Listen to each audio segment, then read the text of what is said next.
Bah, il y a un problème, et tout le problème, c'est l'invisibilité du problème. D'accord. C'est que le problème concerne une certaine catégorie de la population dont on ne fait pas grand cas. Je veux bien croire à son chiffre de 294 plaintes en 5 ans. Je veux bien y croire, je le comprends. Il y a une énorme résignation qui fait que, voilà, aller voir la police pour se plaindre du comportement de la police, pour beaucoup de gens, ça n'a absolument aucun sens. Ouais. C'est curieux qu'ils ne soient pas posé la question, parce que c'est la première idée qu'on a, on se dit, mais c'est évident que tu ne veux pas aller à la police, te plaindre de la police, c'est pas... C'est difficile en tout cas. Parce que la police t'a contrôlé. C'est très difficile. Et puis la deuxième chose dans son intervention, c'est par rapport aux multitudes de contrôles d'identité qui existent, il est incapable de donner un chiffre. Il n'y a absolument aucun chiffre sur les contrôles d'identité en France. Personne n'est en mesure de dire combien il y a de contrôles par jour, par mois, en fonction des lieux. Vous voulez dire qu'il n'y a aucune statistique sur le sujet, vous êtes sûr de ça? C'est le seul acte de procédure pénale qui ne donne lieu à aucune trace. Aucune trace. Donc, on voit toute la discrétion qui est laissée au policier pour faire un petit peu ce qu'il veut. À partir du moment où le contrôle ne débouche pas sur quelque chose, donc une arrestation, une poursuite quelconque, il n'y a absolument aucune trace. Et c'est un des gros problèmes. Ah oui, c'est vrai. Vous avez raison de me dire ça. Je me souviens du débat, il y a bien des années de ça, au Parlement, on traitait des contrôles aux alentours des gares. On trouvait que c'était abusif, on était un certain nombre à trouver ça. Mais vous avez raison, on aurait dû penser à l'idée, comment contrôler une chose pareille, comment avoir une idée de l'ampleur. Est-ce que vous avez le sentiment qu'il y a beaucoup de contrôles d'identité? Alors, c'est pas qu'un sentiment, hein, c'est un sentiment personnel et partagé par énormément de personnes.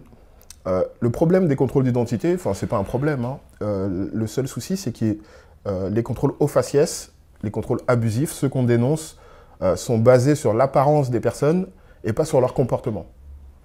Peu importe le nombre de contrôles, s'il est basé sur le comportement de la personne. Voilà, il a eu une attitude, il a fait un geste, il correspond à... Ça peut se comprendre. Mais le simple fait de se faire contrôler pour son apparence, alors c'est la couleur de peau, beaucoup. Vous voulez dire qu'il n'y a aucune raison particulière? Il n'y a aucune raison particulière.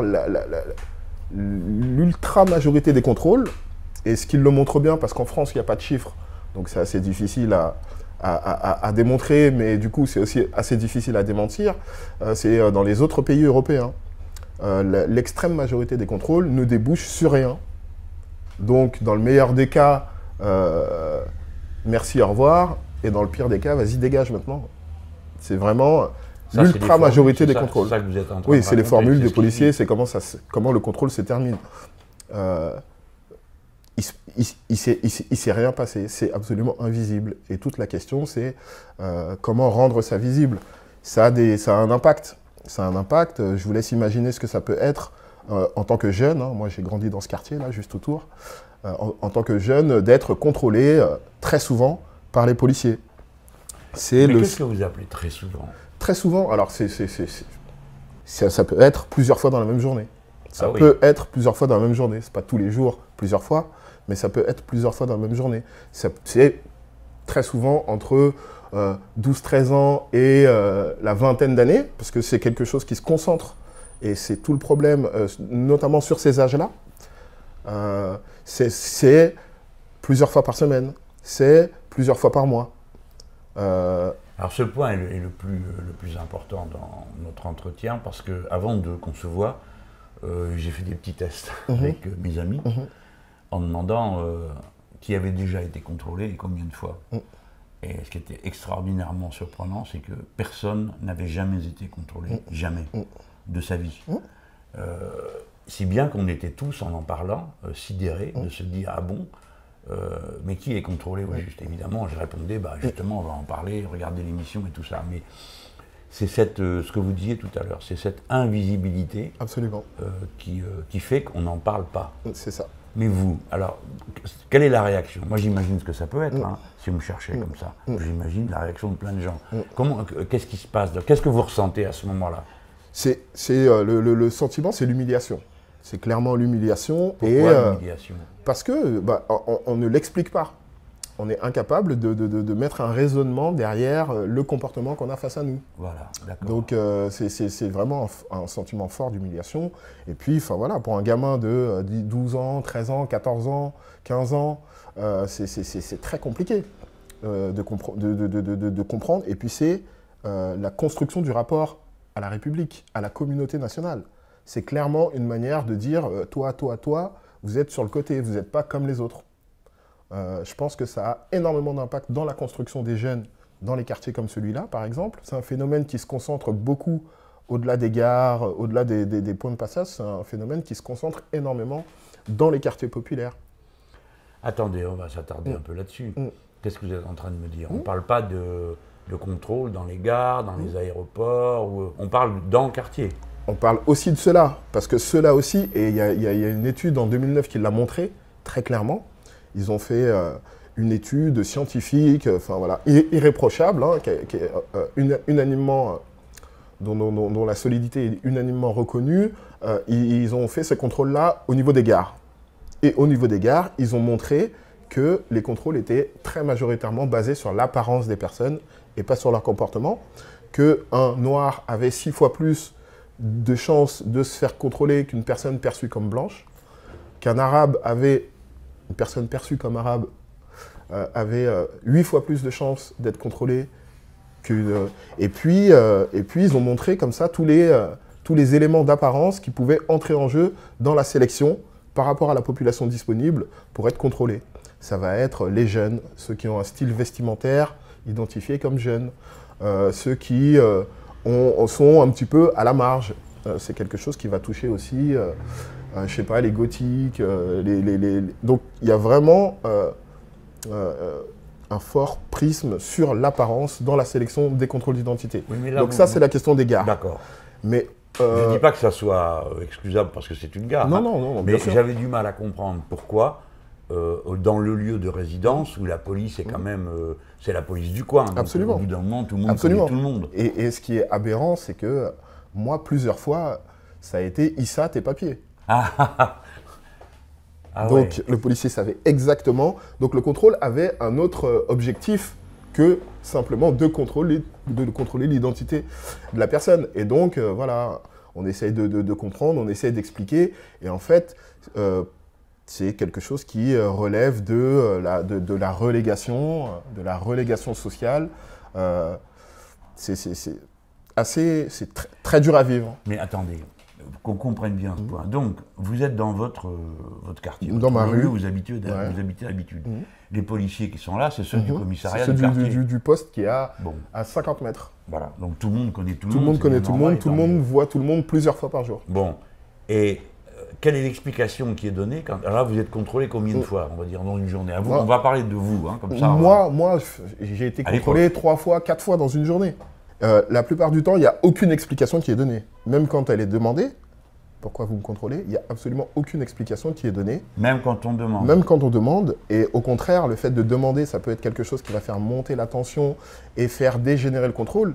C'est un des autres problèmes du contrôle, c'est que à partir du moment où on n'est pas résigné, où on ne baisse pas la tête, on ne baisse pas les yeux, voilà, en croisant les doigts pour que ça se finisse le plus vite possible, il y a de très fortes chances que ça dégénère. Ça dégénère en invective verbale, en coups. Et puis ensuite, beaucoup plus grave, en outrage et rébellion. Enfin, voilà. Comment ça, outrage et rébellion? Vous vous rébellez, vous outragez? Non, on ne se rebelle pas, on n'outrage pas. On n'en est absolument pas là. Mais le fait de demander aux policiers pourquoi on contrôle, le fait de contester quelque part verbalement, même sans... C'est la porte ouverte à... l'accusation d'outrage. Ça va très vite. Absolument, c'est l'accusation et les conséquences derrière. Parce que c'est de la prison, c'est des fortes amendes. Et puis, il y a aussi un système qui fait que un policier qui va porter plainte pour amende va recevoir des dommages à intérêt pour lui. Donc, il y a aussi une espèce d'incitation à l'outrage. Donc, le fait que le contrôle d'identité ne soit absolument pas réglementé, ouvre la porte à énormément de choses, énormément de conséquences. Après, je vous épargne le circuit, on se retrouve en prison pour outrage à cause d'un contrôle qui a dégénéré, on se retrouve dans l'école du crime, etc. Donc il y a beaucoup de choses qui sont cristallisés dans ce contrôle d'identité, dans ce contrôle au faciès. Aujourd'hui, on parle beaucoup de radicalisation diverses et variées. Pour moi, le fait, par exemple, de ne pas voter, c'est une forme de radicalisation. La radicalisation religieuse, politique ou quelle qu'elle soit, je pense que pour les populations qui vivent dans les quartiers, elle a beaucoup de racines dans ces premières expériences très difficiles vécues. Et puis la police dans les quartiers, c'est la seule institution à laquelle un jeune fait face. Il y a l'école, bien sûr, heureusement. Mais dans un rapport beaucoup plus long et assez différent quand même. Mais pour un jeune dans un quartier, l'État, c'est la police. La République, c'est la police. Énormément, beaucoup. Plus que l'école.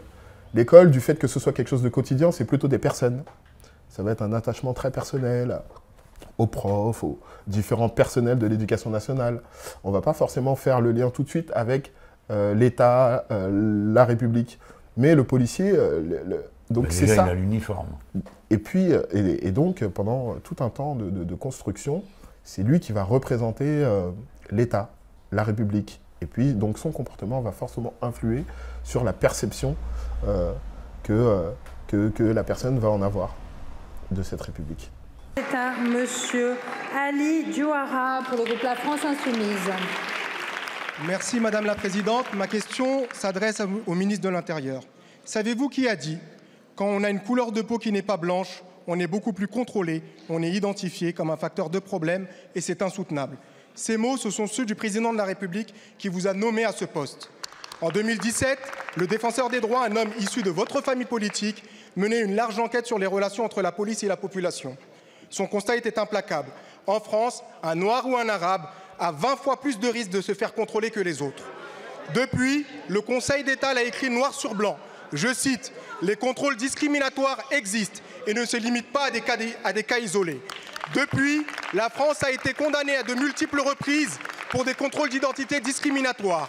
Depuis, de nombreux jeunes hommes de ce pays sont morts entre les mains de la police ou de la gendarmerie. Naël Merzouk, Cédric Chouviat, Adama Traoré, Wanis, Ali Hussein Kamara. À chaque fois, le pouvoir politique que vous représentez aujourd'hui répond à ces dérives par le silence, l'aveuglement, l'impunité. Et quand le ministère public requiert un procès pour meurtre contre un de vos agents, vous répondez, monsieur le ministre, par un soutien qui fait honte à la République. La semaine dernière encore, alors que je m'approchais d'un contrôle d'identité musclé dans ma circonscription, un policier a sorti son taser et m'a lancé « Si je te tase, tu vas faire quoi ?» Tout cela a été filmé, diffusé par la presse et tout est facilement vérifiable. Le tutoiement, l'absence de matricule visible, la menace, l'usage non réglementaire du pistolet à impulsion électrique. Aucune réaction, pourtant de votre part, monsieur le ministre, vous qui d'habitude dégainez les tweets plus vite que votre ombre. Alors, vous vous réfugierez sûrement derrière votre soutien indéfectible aux policiers. D'un côté, les gentils qui soutiennent la police et de l'autre, les méchants de gauche qui la critiquent. Nous soutenons quant à nous la police républicaine dans ce qu'elle devrait avoir de plus républicain. La protection de toutes et tous sans discrimination. Pour arriver à cela, nous savons précisément par où passer. Une réforme de... Merci beaucoup, monsieur le député. La parole est à monsieur François-Noël. Votre temps est largement écoulé, monsieur le député. On ne vous entend plus. La parole est à présent au ministre François-Noël Buffet, ministre auprès du ministre de l'Intérieur. Madame la Présidente, Mesdames et Messieurs les députés, Monsieur le député, je vous dois d'abord une confession. Je n'ai pas entendu votre question tellement il y avait de bruit. Donc, je vais répondre ce que j'ai cru comprendre de votre question. Vous faites, je crois, cher monsieur, référence à des faits qui se sont tenus au mois de février dernier. Lors du contrôle de deux jeunes, un homme s'est approché d'eux et leur a demandé des explications sur ce contrôle. Il a mis la main dans sa poche et a sorti une carte de député de la France Insoumise. Les policiers, ne sachant pas à quoi s'attendre, avaient sorti leur pistolet à impulsion électrique et ils l'ont immédiatement rangé après avoir compris l'absence de danger. Pendant ce temps, un groupe de 5 personnes, dont une adjointe au maire de la commune, s'est approché des policiers et cette dernière a injurié ceux-ci et a donc été placé en garde à vue. Les 2 jeunes gens, initialement contrôlés, ont été laissés libres. Plus généralement, puisqu'on n'écoute pas là, je vais écouter par ici. Plus généralement, il apparaît clair que nos forces de police, en toutes circonstances, procèdent aux contrôles qui sont nécessaires, que pour ce faire, il y a 2 éléments majeurs. Tout d'abord, le fait, je rappelle qu'il y a une plateforme contre les discriminations qui a été ouverte auprès du défenseur des droits et qu'il y a des dispositions liées aux caméras de contrôle portées par la police. S'il y a une difficulté, les plaintes sont posées, les poursuites sont faites, mais je crois que je vais m'arrêter. Voilà, merci à vous.